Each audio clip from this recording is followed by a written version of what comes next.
Hello friends, family, and fans of hookah.org. I have what is one of the most requested how-to videos you can possibly imagine when it comes to hookah. This is how to make your own hookah tobacco. This is going to be a slightly more modern tobacco than you guys have probably seen me make or heard me talk about making in the past, though this will still be kind of somewhere in the realm of a classic tobacco. Now I have some very dry, old tobacco leaves here that, well, they're really not good for much more than making hookah tobacco or flavored pipe tobacco at this point. There's not much flavor left in them, so I'm not going to use them for anything more complex. So, it starts pretty simply. You just try and break up the large pieces. I've already done a lot of this, though there are some big chunks of tobacco still in here. Now, if you're dealing with fresh or whole leaves, unlike this, then what you're going to want to do, and I don't think I have any left in here, but is to find like the spine of the leaf, which this is just one of the veins, and just tear it out. The spines tend to be a bit bitter and also higher in nicotine, which you really, especially if you're making a modern tobacco, you want things to be relatively light, relatively palatable for a more modern hookah smoker. I'm going to tear this up some, then come back to you in a second. And we're going to start on the next stage. Alright, we are back, and I don't even know if you can tell, but this is a little bit more torn up. I've gone through and found the largest pieces and just ripped them up. I like kind of a larger, more rough cut than a lot of people seem to enjoy with their tobacco. Right now I'm just breaking this up to try and make it a little more manageable. The giant chunks pretty much are impossible to deal with when you're trying to pack a bowl. I do know some people who subscribe to a food processor as their best bet when it comes to chopping up tobacco, but classically you would use a large knife in a wooden bowl that the knife has a curved edge and you rock back and forth and chop the tobacco, but frankly, if you're doing small batches like this, your hands are perfectly fine. Now, the next step is, it's one of the longest ones. It's the soak. We just take water and we soak the tobacco. It's pretty easy to understand, right? I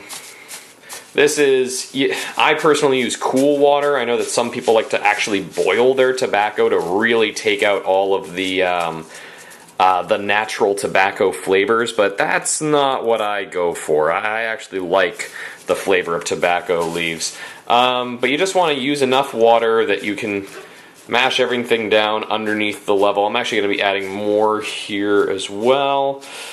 Yeah, I need a little bit more. But you can probably already see that this is taking on a brown color very quickly. That is sucking out not only the nicotine, but also, as I expressed, some of the more robust flavors, some of the more natural flavors of the tobacco. If you wash your tobacco, you're going to end up with a more neutral product. That's just the nature of it. But that's what you want when you're doing a more modern style tobacco. So yeah, I have to let this sit for, I don't know, if I'm really trying to get the flavors out of here, I'd probably let this sit for about half an hour, change the water, and then do this again. I'm probably not going to do that. If you really, really want to get everything out of this, you basically keep soaking this and changing the water until the water runs clear. And then you have, to quote an old dear friend, basically boiled cellulose to which you can add flavors. I'm really only going to do the one soak here, and then I'll be back. Okay, this has been sitting for a while now, and as you can see as I pull the tobacco to the side, the water has become a really pretty unpleasant looking brown color. Now, almost all of that is from the actual tobacco itself. This is various oils and components from the fermented leaves.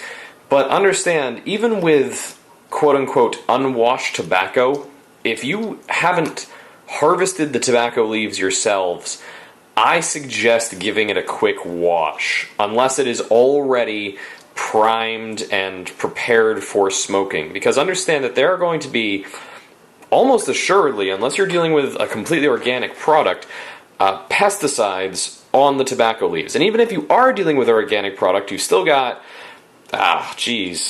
bug feces and bird crap and plenty of dirt and nasty, nasty stuff. I mean, consider when you're fertilizing crops, that's usually with poo. So this is going to get drained off. I'm going to quickly rinse it just one more time with just fresh water, a quick once over, and dump it out, and then we will start the mixing. The tobacco has been drained. I have taken it all and squeezed it out. Now, I do want to make it very clear here. You can see I have not washed this tobacco to death. This is still going to be a fairly robust, strong, and potent smoke. So, now comes the fun part. I'm a big fan of tobamel. Tobamel is a more modern word that many people use to describe a molasses that, instead of using molasses, as the name would indicate, uses honey. I love honey. I use it all the time. And I love using it into my tobacco. It reacts pretty similarly to molasses, but it doesn't. In stronger flavored tobaccos where you want the flavoring and the flavor of the actual leaves to be most prominent, it's not as pungent, it's not as strong as molasses. Now, I'm going to get in here with my bar spoon. I don't really have any measurements for this. I just kind of add honey and then water back and forth until I get about the consistency that I want. I kind of raw dog it, so to speak. Now, like I said, it's about honey and water. Now, you only want a splash of water to make sure that the sugars can actually move around. Remember that this is going to be eventually more of a paste-like consistency rather than like a flowing liquid, like something like I don't know, Fantasia, that is a little more drippy. Yeah, this is the fun part. Get in there. Make it happen. Now you should be able to feel when the tobacco starts to get a little sticky rather than watery. And this isn't quite... That wasn't quite enough honey. This is also crystallized honey, so I'm gonna have to let this sit for a while. But I'm going to keep doing this back and forth, honey, water, mix, all that fun stuff, until I get to about where I want it and where I believe it will smoke most wonderfully. And we will be back, and then we will start adding our flavoring.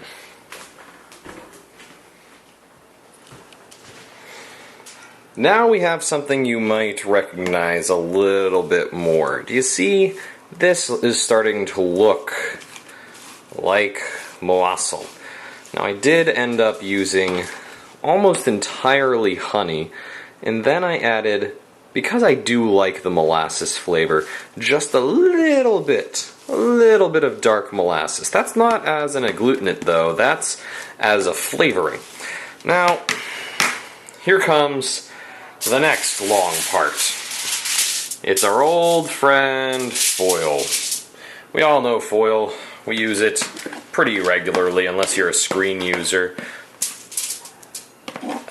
And we just take the tobacco, we pile it on the foil, we try and get as much of that wonderful, delicious leaf as well as that wonderful soupy mixture of honey, water, and tobacco juice as we possibly can.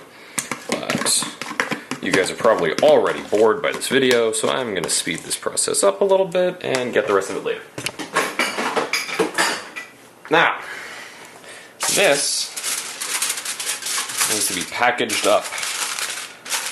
Doesn't need to be super tight, but try and get it all kind of into one large mass. I like to just use the tin foil to fold everything in on itself. You can see how really juicy this has become. Now, it looks like a brick of hookah tobacco. We actually fold this down, tighten it up, fold this over, also tighten it up. You want this to be fairly well sealed. It doesn't need to be crazy, but you don't want to be losing any of that wonderful juice that you just made. Alright, that is a foil pack of tobacco.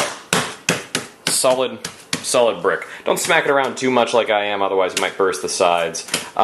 This goes in the oven, actually. This is going to go on a tray that, in case this boils and bubbles over, it's going to catch all the juice and doesn't make me have to clean my stove again. And this is going to bake at a very low temperature, pretty much as low as your oven can possibly go. Mine, sadly, the lowest marked number is 200 degrees.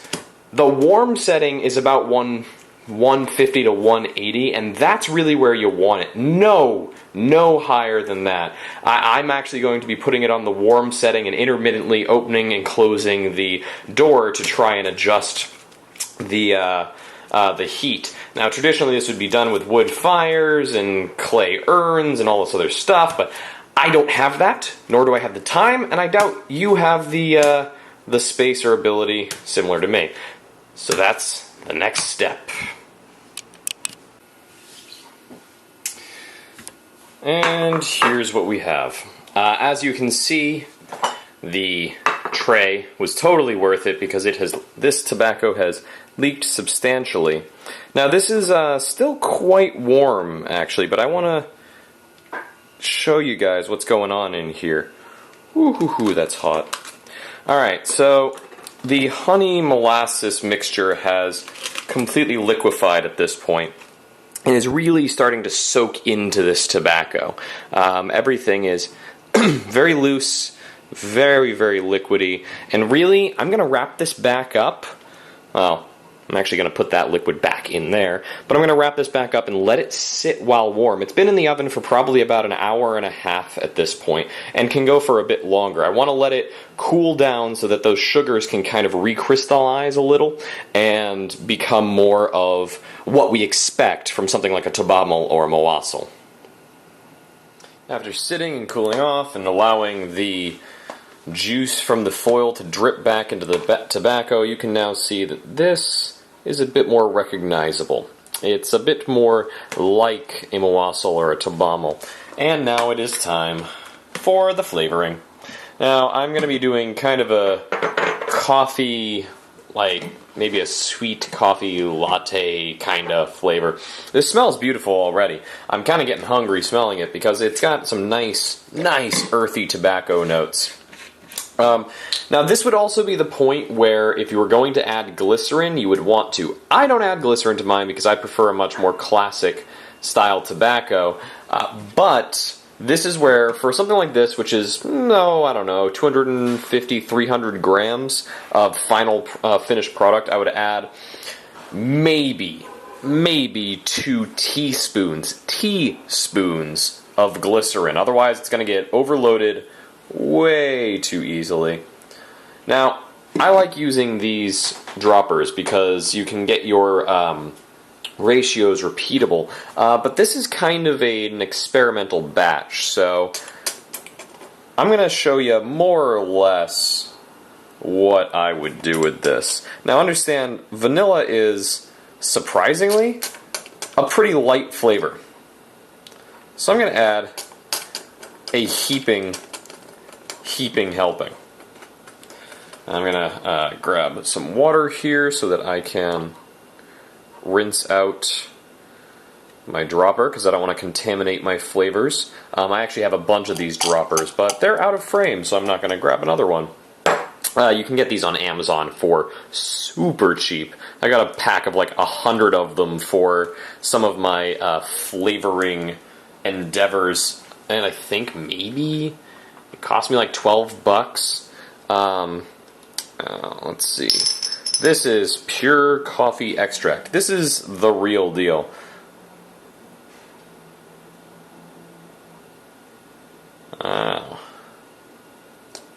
This is my first time using this extract, so I'm actually going to start what I consider to be relatively light with 2 solid squirts. Once again, that goes in the water. Now I'm going to mix this up. Take a whiff, see how it smells. Take a bite. No, don't do that. Don't eat tobacco. It's really not a good idea. Yeah, that already smells beautiful. It smells very much like a medium roast coffee. Ugh, I love it. Now, to get this all to marry properly, I'm going to need to kind of pack it all together. I personally just do it in the same container, lock it over into the corner over here, make sure it's really well mixed, which I will do actually off camera because it takes a while, and then you just let it sit for a long time. Minimum 24 hours, but personally, I go for like a week or so to let all of the flavors really marry and soak into the tobacco and become one great, delicious thing. Alright, so that's it. Now comes the actual testing, which you will see. I'll bring you guys back for that. I'll show you this tobacco once it's properly done and show you how it reacts to heat and how it smokes and tell you how it tastes.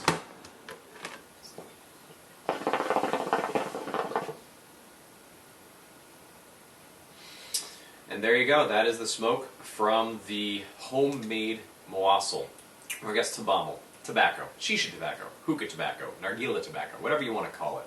Now you should get moderate clouds. Don't expect, because I didn't use any glycerin in this. If you use more glycerin, you're going to get a smoother, more round smoke, something with a little bit more softness on the palate and a bit more natural sweetness to it. But you're also going to get much larger clouds.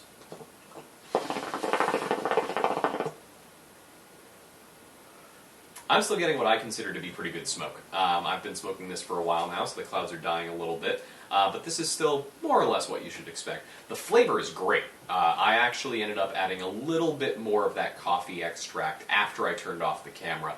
But that stuff is really good. It is pure coffee. There is no artificial flavor in there. It is just a concentrated, distilled down coffee extract.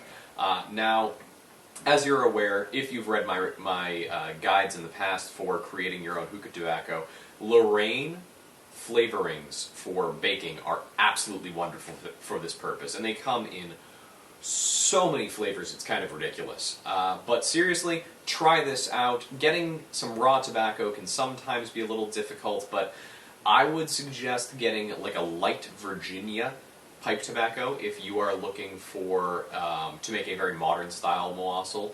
I would, contrastingly, if you really like tobacco, try it with a Cavendish, but you don't need to wash that as much. That's the kind of stuff that if you want a tobacco flavor, like I said earlier, you're going to want to just give it a quick rinse just to make it a little less pungent and balance it off with something really light, again, like a Virginia Burley or something like that.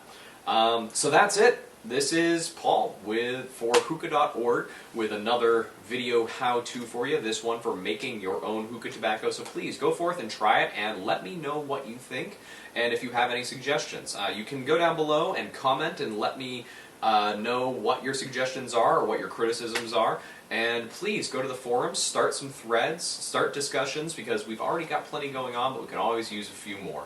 And make sure to check out the forums for our contests, which are sponsored by socialsmoke.com, which you should also check out, because they are a great vendor and totally worth your time. That's it. So once again, this is Paul for hookah.org saying thank you very much and happy smoking.